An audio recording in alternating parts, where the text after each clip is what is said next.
We have read to those children every single night of their lives. 99.9%. Story, we show excellence enigmatically. We are here to honor our community. Washington. Hi, and welcome back to another episode of Podcast with the Principal. I'm Paul Travers, the principal here at Washington Montessori Elementary School, and we're excited that you've tuned in. Today, I'm joined with Mr. Pinedo. Thank you so much for joining us today. You're quite welcome. All right, so Mr. Pinedo is a parent of a current Washingtonian, and you've had another Washingtonian that has come through the school. Can you just talk to me about your children that you've had come through Washington? First was Mickey Pinedo, and then Maya is currently a student with Miss Cox in second grade. Awesome. So now you do not live in the neighbor zone, No. right? So no. I mean, Mickey's in seventh grade now. Sixth grade now. Mm-hmm. How did you hear about Washington? We went to the Magnet. The Magnet Choice Fair. Magnet Choice Fair at the Coliseum, and we were looking at different options, and we had discussed Montessori options because of the more well-rounded education, not just academic but other. And we had the great opportunity to meet Mrs. Felton. And the minute that we met Mrs. Felton, we realized that that was probably who we would like teaching our kids. So we also had the good fortune to have Mickey in her pre-K and kindergarten program or class, and Maya as well has been in both her pre-K and her kindergarten class, and the rest is history. I mean, we were sold. They've received an excellent education, not just academically, with Washington through, not only Miss Felton, but all the other teachers that they've had, and we couldn't be happier. I love it. Miss Felton is like she just has that personality. When you first meet her. She does, and she's a natural with children. I mean, she knows, and she has the experience, and I do think that you can feel and tell that as trying as times are or whatever is going on, she loves what she does, and that's as important as anything else. Yeah. Now at that fair, was she there at the fair? I believe so. To be honest with you, I believe she was. Or we may have come later on. But the fact of the matter is, we were interested in the program, but once we actually had the opportunity to meet her and speak with her, and at that time, of course, the classroom was a little bit different. They had a lot more of the tools out, but at the same time, just the general feeling and level of communication and her strategy, we were sold. So a lot of research talks about the importance of a teacher. Like the number one impact on student learning is a teacher efficacy. That means like teachers believing that students can learn, and then being able to communicate that, because that doesn't only communicate to the child; it's got to be the family, right? Right. So as your children have moved through school, how important what are some traits or some values that teachers have had that you feel like, man, that's just made them a dynamic teacher? They've connected with the student, my children to connect with the family. What are some of those traits that you look for in a teacher? Well, I think it's important. Honestly, successful people are successful people most of the time, and they can be that way. And effective communication. Feedback is very important, in handling that feedback correctly. These are children, they want to have fun, but at the same time, you have to find a way to be able to channel that energy and allow them to still tie into their imagination and not even realize that they're actually learning and they're actually growing and that kind of. And I think that, through the years and seeing some of the activities and different things that I know that I've heard about when they've come home, it's an effective way to teach kids not only about academics and that kind of thing, but how to treat other people, how to be a member of a community, and all of that is very important when it comes to an education, not just reading, writing, and arithmetic. So yeah, you mentioned community, and that's one thing that we've got three things we say we do every day: honor community, show excellence, and think critically. Community is a huge piece of that. Talk about the Washington community. Well, I don't know if I can say enough. We have, as I said, we've been involved now for, 7 or 8 years with Washington, and we don't always have the opportunity to make every event, but we do our best to be a part of the community. And as you know, most any school, not just Washington, but most any school, you really are going to get out of it what you put into it. So we, Julie, my partner, she actually comes from a line of educators to a certain extent. Education was very important in my family, and so we realized that just putting your child into a school, good, bad, or otherwise, and expecting someone else to spit out a fully educated, it's just not the way it's done. You have to take part. You have to be a part of it and make sure that they see that they're part of a larger community. And just like most and everything else in life, you get out what you put in. So this community is bar none the best community that I've ever been a part of as far as in an academic setting. I went through all kinds of schools. I've been to university and colleges and that type of thing, different environment. But we've had the opportunity to be a part of some other schools recently, and it really brought into focus the difference here at Washington, that it really is, you say community, but it is family, and my son, who's, Mickey, who's no longer here, I think there's a part of him that still longs for that feeling of community and family, that is here, that you have here at Washington. Well, I love that.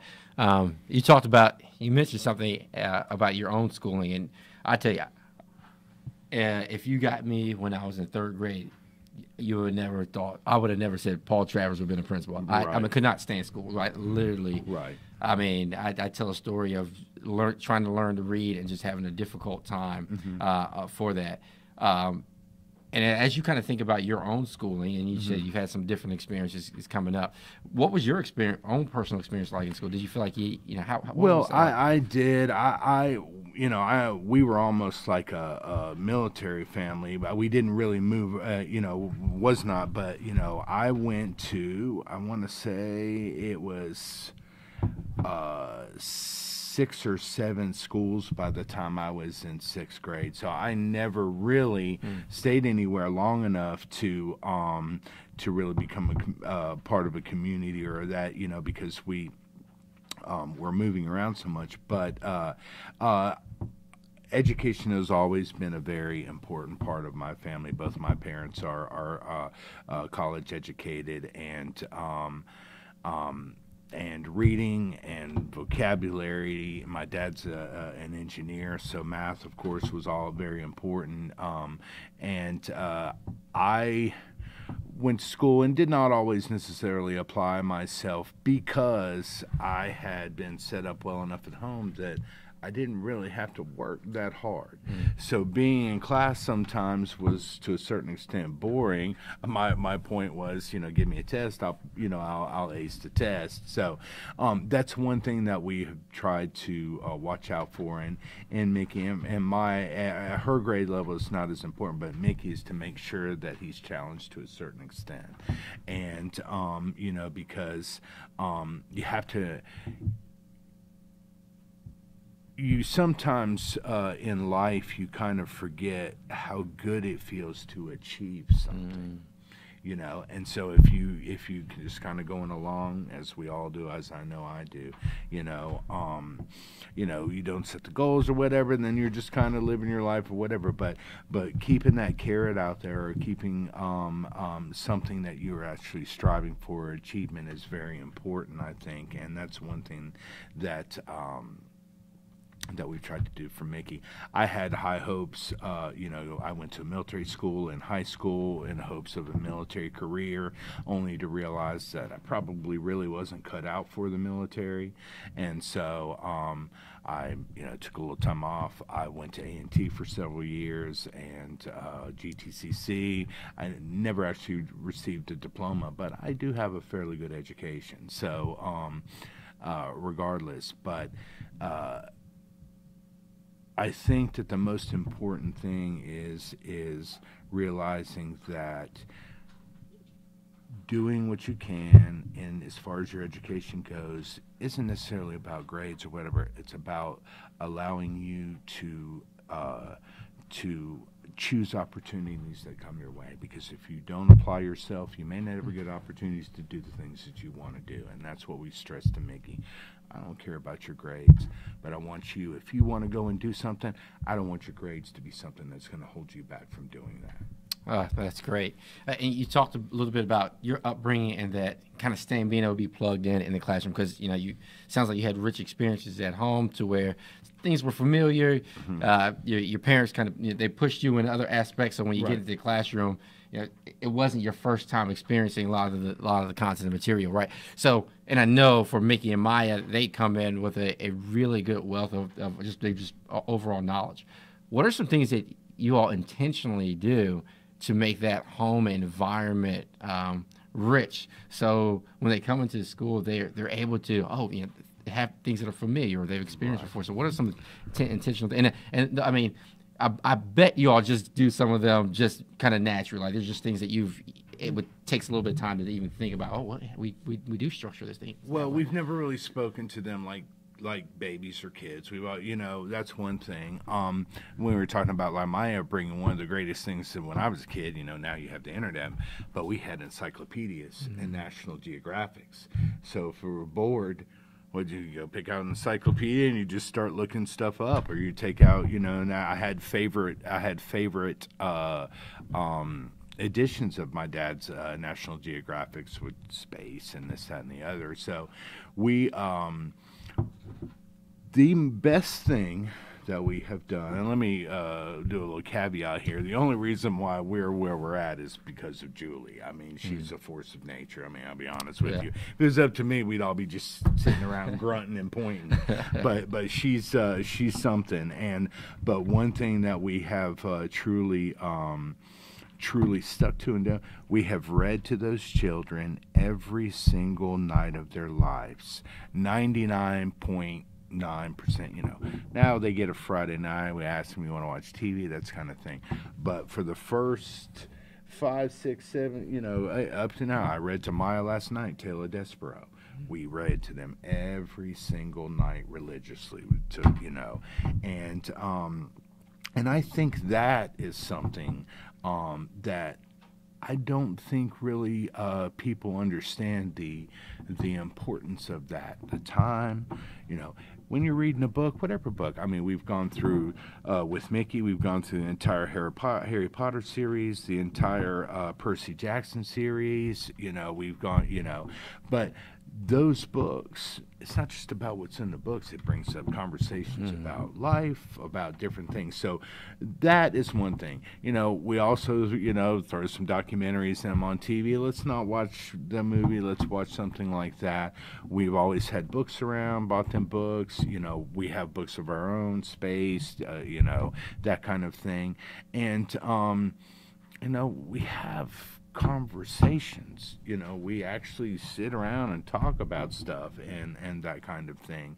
And not to say that other parents don't, but there again, we also have the good fortune of having educated, your grandparents. Both of them have a wide range of experiences and that kind of thing. So, but I would say probably the number one thing, without a doubt, that I can put my finger on it is that reading to them every night. And just making sure that we have time. It's a fight. You brush your teeth, turn the TV out, whatever. But we go in there and we get at least a half hour with them every night. And as a parent, you've worked a full day too, right? Oh, So yeah. you go into that, and I'm with you. I mean, sometimes the father on the father on The Incredibles, when he's reading the book and he's falling asleep. Oh, there's many times where I've woken up at 9:30 or 10 o'clock and everybody's still there, asleep or whatever, and then you get them to bed.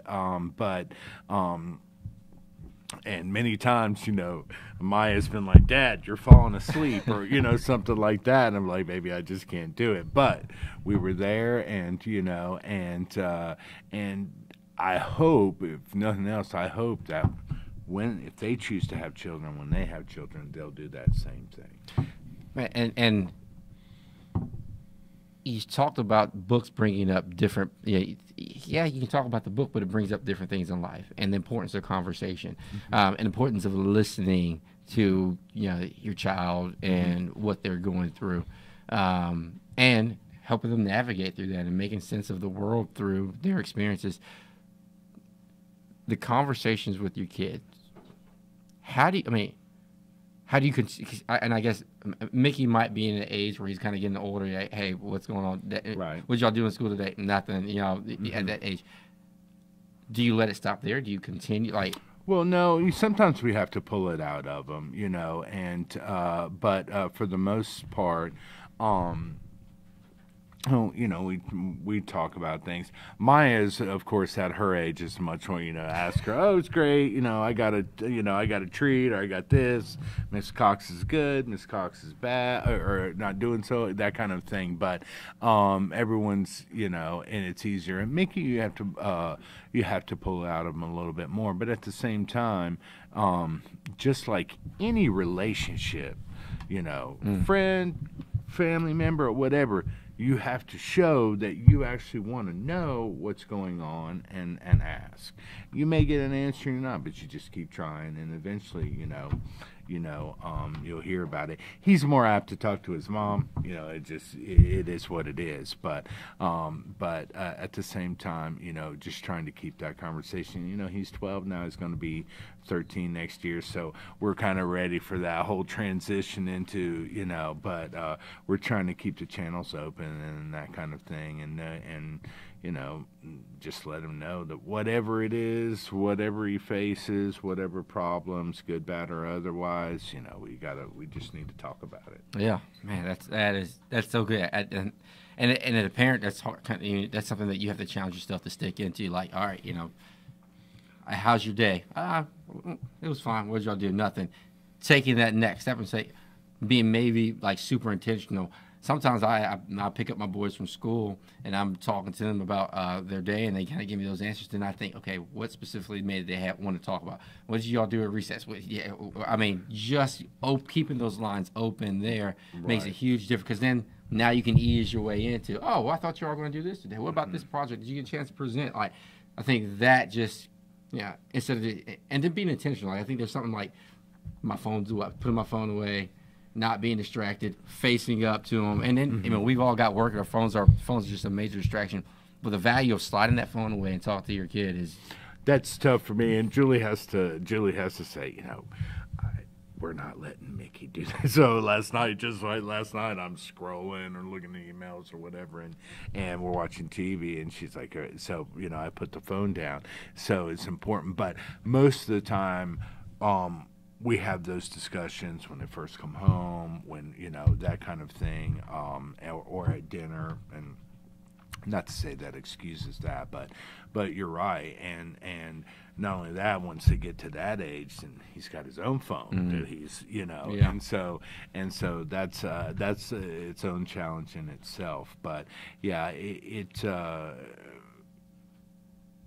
keeping that communication open. And as I said, I'm no expert or anything, but we're doing what we can to make sure that it.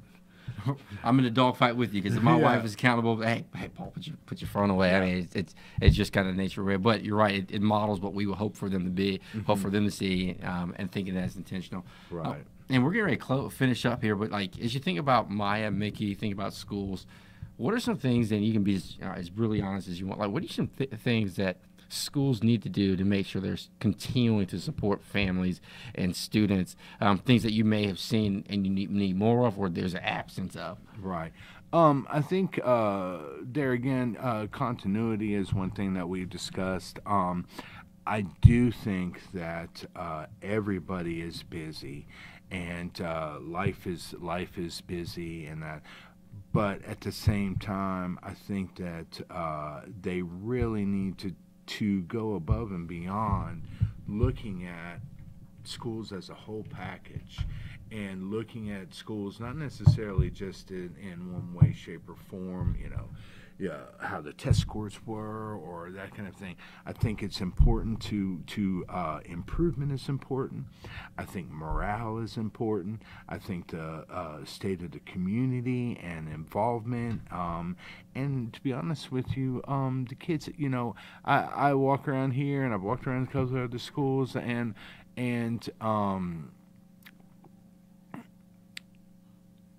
the kids here are all that, in my experience, they've always seemed like, it's like another home. They feel secure here. They feel heard here. And not every kid has the experience that you had or I had. And so I think that looking at the community and realizing that, academic, in this way, fiscally, all kinds of different, but this community, this is serving the kids in that neighborhood or in that district to the best of their, and we need to figure out how we can grow that. We need to figure out how we can grow that community and really take care of the schools that are not only spitting out however many kids are going to go to Yale or Harvard or whatever, but that are going to produce kids that are good citizens, that are kind, and that care about people in their community and want to uplift them. And I think that that's one thing that Washington does above all others. Well, I appreciate that, and families like yours that come in and walk alongside of us are huge. That helps get momentum. We get ideas. We can bounce off one another. So I'm grateful. I mean, since I've been here, you all have always been super supportive here, and you've given me some really good feedback along the years. So I'm definitely grateful. Well, as I said, it's and as you know, I congratulated you on your recent accolades, and all I can say is that and more are deserved, because you have made a real difference in this school, and the general feeling, and as I said, the attitude and the morale is different since you've been here, and I believe that you deserve any and all resources to continue what you've started here. So I really do. I appreciate that. I really do appreciate that. Well, hey, Washingtonians, this was great. Thank you so much, Mr. Pinedo. I mean, we have great conversations all the time, you all. I really do. So I'm grateful for you taking some time out of your day to come in and be with us. Mr. Pinedo dropped some absolute gems for us. I cannot wait for you all to listen to this whole thing and go back and rewind it and listen, see, are there areas that you can connect with Mr. Pinedo, and is there things that you can do in your home? Hey, there's 3 things we do at Washington every day. That's honor community, show excellence, and think critically. I can't wait to see you tuning into the next episode of Podcast with the Principal.